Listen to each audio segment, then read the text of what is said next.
FGB man. Be strong in the Lord. Terima kasih, selamat pagi semua.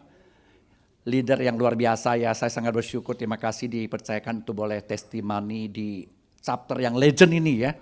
Tomang chapter. Baik, belum kenal, belum sayang katanya ya. Salam kenal ya, nama saya Aseng panggilannya. Atau Daniel Jau, ini nama pertobatan saya Daniel Jau nih. Nama sebelumnya keren ya, Ongko apa? Elvis Jau. Rock and roll terus ya. Baik ya, saya punya ya. Saya punya istri satu yang luar biasa, yang be strong in the Lord. Yang telah menolong dan sebagai penolong dalam kehidupan saya. Dan saya punya 3 anak, satu di Amerika, memberikan saya 2 cucu. Dan anak saya yang laki di Jakarta memberikan saya 2 cucu, jadi saya punya 4 cucu sekarang, luar biasa ya. Nah, dan satu lagi masih belum nikah, saya usaha garment di Tanah Abang ya. Nah, saya mau sebelum masuk ke dalam kesaksian saya mau baca satu firman, boleh ya? Nah, kesaksiannya firman ini menguatkan saya. 1 Korintus 1 ayat 27-28 mengatakan begini, tetapi apa yang bodoh bagi dunia dipilih Allah untuk memalukan orang-orang yang berhikmat. Dan apa yang lemah bagi dunia dipilih Allah untuk memalukan apa yang kuat. Dan apa yang tidak terpandang dan yang hina bagi dunia dipilih Allah. Bahkan apa yang tidak berarti dipilih Allah untuk meniadakan apa yang berarti. Saya mulai dengan firman Tuhan ini karena firman Tuhan ini yang menguatkan saya. Pada saat saya jatuh sampai pada titik 0 dan bahkan minus, saya dikuatkan oleh firman ini. Dan firman ini membuat saya kembali semangat dan percaya diri. Nah, mungkin saya akan bersaksi dari awal ya. Saya ada orang Kalimantan, sejak waktu itu saya lahir daripada keluarga yang cukup berada. Habis itu saya sekolah di Malang ya, ketemu dengan brother kita nih, Ongko, mana nih Ongko nih, luar biasa. Nah, ini tahu dia nih, nakalnya seperti apa, boleh tanya dia. Nah, akhirnya saya selesai dari sana, pulang ke Jakarta, saya kuliah di Atmajaya. Dan saking nakalnya saya dipulangkan ke Kalimantan oleh orang tua pada waktu itu. Nah, akhirnya disitulah saya ketemu dengan istri saya yang sudah di dalam Tuhan. Nah, banyak orang bilang, Seng, kamu ini lucky man. Kenapa lucky man? Karena istri saya ini mau istri benar-benar be strong in the Lord. Saya sekarang nikah sama dia sudah 37 tahun. Saya nikah di tahun 1988. Nah, 27 tahun dia itu berjuang untuk pertobatan saya, saudara. Hampir-hampir dia menyerah, tapi Tuhan baik, Tuhan menjawab. Maka saya di sini. Kalau nggak jawab, saya nggak di sini nih, ya. Nah, singkat cerita, saya nikah di tahun 1988, ya. 3 tahun kemudian saya pindah ke Jakarta, saudara. Saya bisnis garment. Nah, tadi saya sempat cerita di garment. Waktu tahun 91, 92, 93 itu janjinya begitu Tanah Abang, begitu menjanjikan. Bisnisnya apa aja kamu produksi, laku semua, saudara. Matahari saya order banyak, Ramayana, bahkan orang Nigeria, saya sekali order puluhan ribu lusin. Waduh, mamonnya gede. Mamonnya lebih gede daripada segalanya. Kantongnya tebel. Itulah saya jatuh di dalam pergaulan buruk. 1 Korintus 15 ayat 33. Pergaulan buruk merusak pergaulan baik. Saya akhirnya jatuh dari satu persatu, dari minum, dan akhirnya perempuan, akhirnya ke diskotik, dan akhirnya jatuh kepada narkoba. Saudara, inek dikit-dikit masuk lagi, itu tidak membuat saya bangkrut, bapak-bapak. Itu tidak bikin saya bangkrut. Tapi akhirnya saya masuk lebih level yang satu lagi, itu namanya sabu, saudara. Waduh, levelnya udah beda ini. Saudara, akhirnya apa? Kantor saya nggak di rumah lagi, nggak di kantor. Pindah di mana? Di karaoke. Jadi apa namanya, supplier ketemu saya bukan di kantor. Karaoke, saudara. Berubah semua, manusia saya udah berubah, saudara. Itu tidak membuat saya bangkrut. Tidak membuat saya hancur-hancur, tidak. Tetapi ada satu yang membuat saya hancur. Masuk ke online judi. Itu buat saya hancur.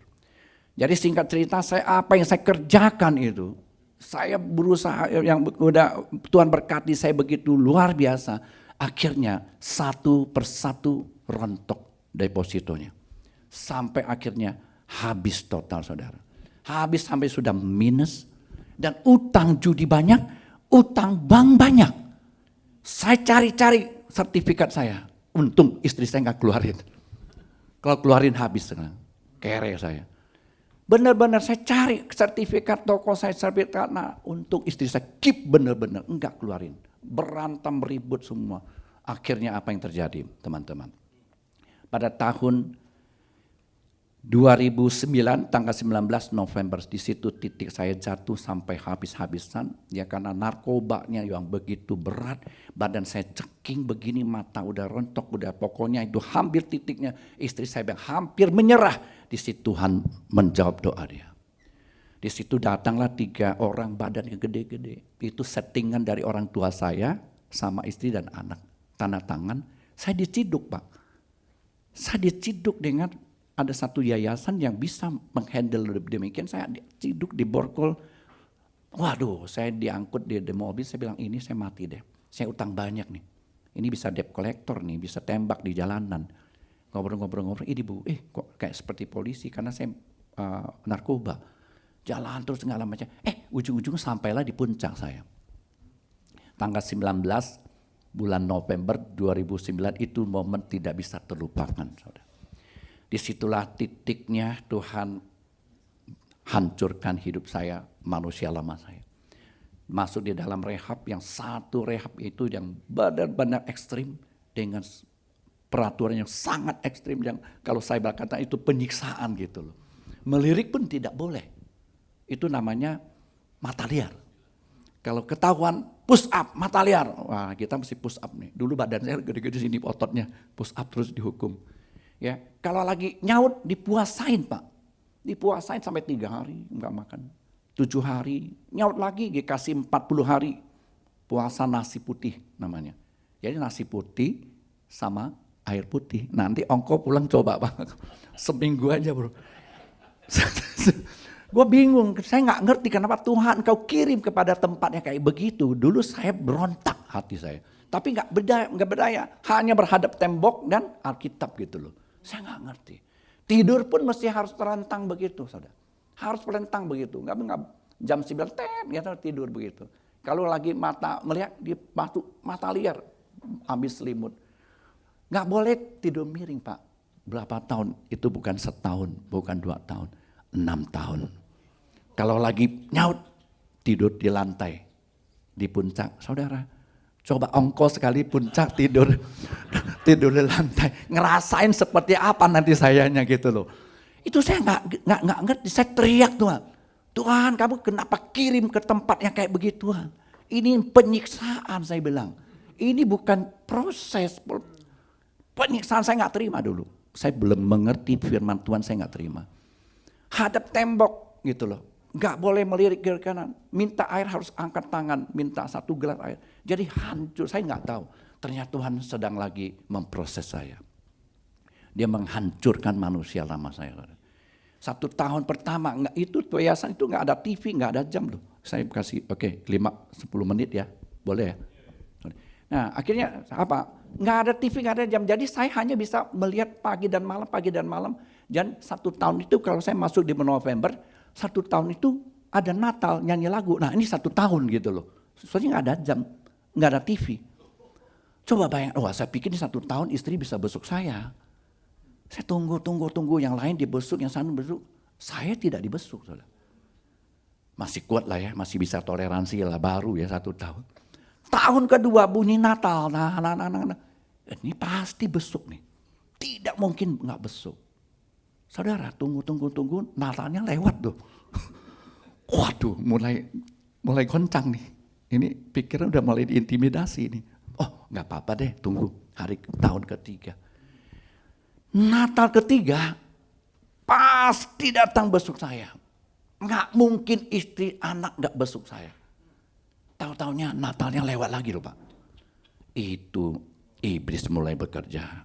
Waduh, saya hadap tembok aja, temboknya bisa ngomong sama saya itu.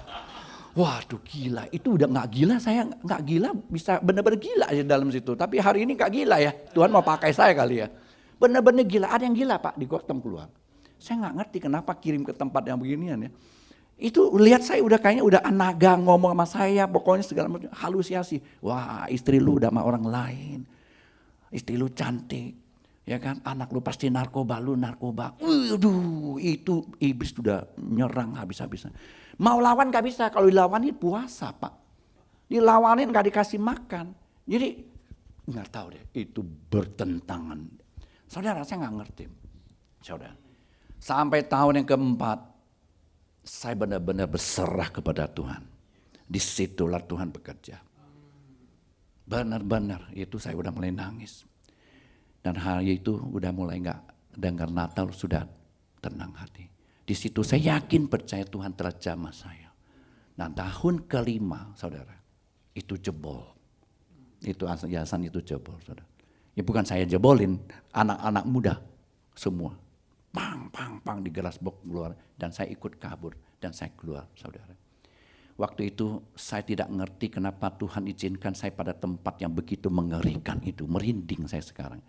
Tapi setelah saya mengerti dengan firman Tuhan, baru saya sadar kenapa bangsa Israel berputar-putar 40 tahun. Secara logika itu hanya bulanan nyampe. Itu baru saya sadar, oh Tuhan engkau baik. Sedikit-sedikit dengan firman Tuhan itu menyadarkan kepada saya. Ternyata Tuhan sedang mempersiapkan saya.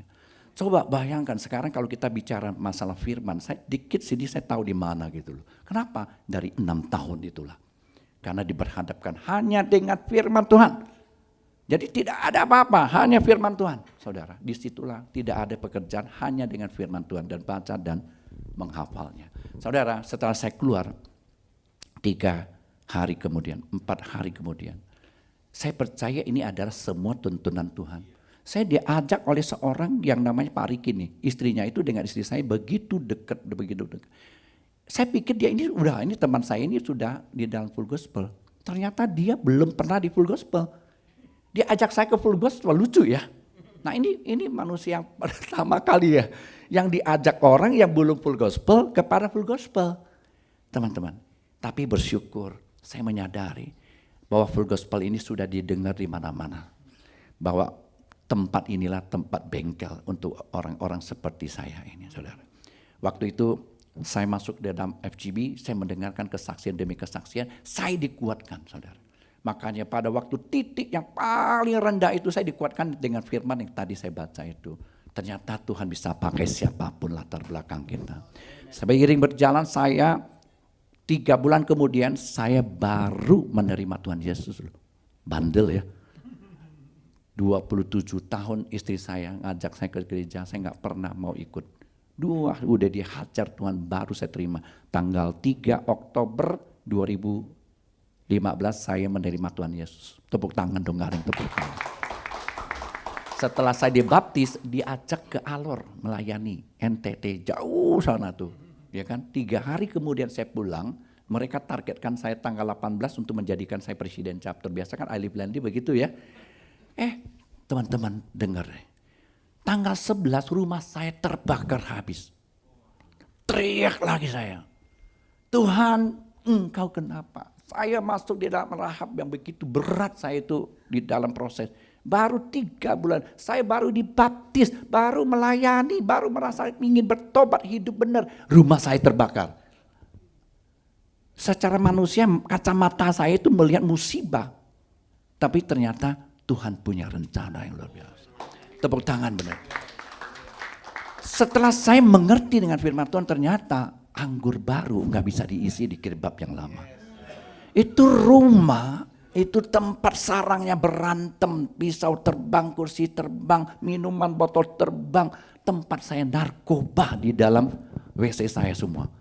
Nggak mungkin Tuhan ciptaan barunya dia taruh situ. Itu WC saya sekali masuk itu semua di belakang itu semua tempat-tempat itu semua. Di belakang ini kayak layar ini semua itu narkoba. Nggak mungkin Tuhan biarkan saya itu di situ terus. Pasti saya terpikir. Mungkin jangan ini ada ketinggalan 1 kali ya. Wah korek-korek bisa gua cicipi juga kan ya. Tapi Tuhan baik. Tuhan habiskan semua saudara. Karena Tuhan tahu, saya bilang Tuhan teriak. Dulu saya nggak tahu, saya lihat musibah. Ternyata sekarang Tuhan engkau baik. Ternyata Tuhan mau berkati saya rumah baru, saya nggak tahu. Sekarang Rumah itu dibangun kembali dengan lebih besar, dikasih fasilitas, kasih lift, kasih interior yang baru semua. Wow, itu Tuhan saya loh, saudara. Nah, setelah kebakaran, saya bicara yang kebakaran. Setelah kebakaran di tanggal 11, 1 minggu kemudian tanggal 18-nya, saya diteleponin Pak Roni Sukamto, masih ingat. Datang, saya doakan kamu jadi presiden. Wow, saya merinding kembali, saya bisa sampai didoakan, saya nggak ngerti gimana. Pasti tuntunan Roh Kudus. Percaya atau tidak, secara logika impossible saya mau menerima jadi presiden. Baru masuk keluar rehab 6 tahun, orang masih bego-bego 6 tahun dikurung begini. Benar gak? Ya kan? Ketinggalan saya. Waktu saya masuk itu handphone masih pakai Nokia. Keluar-keluar istri saya kasih Nokia yang Android, nggak pencetnya. Gimana pencetnya nomor teleponnya pakai HP begini. Saudara, udah ketinggalan banget saya. Udah bodoh banget, saudara. Tapi Tuhan punya cara. Setelah itu, ya, saya didoakan. Saya ambil keputusan untuk jadi presiden.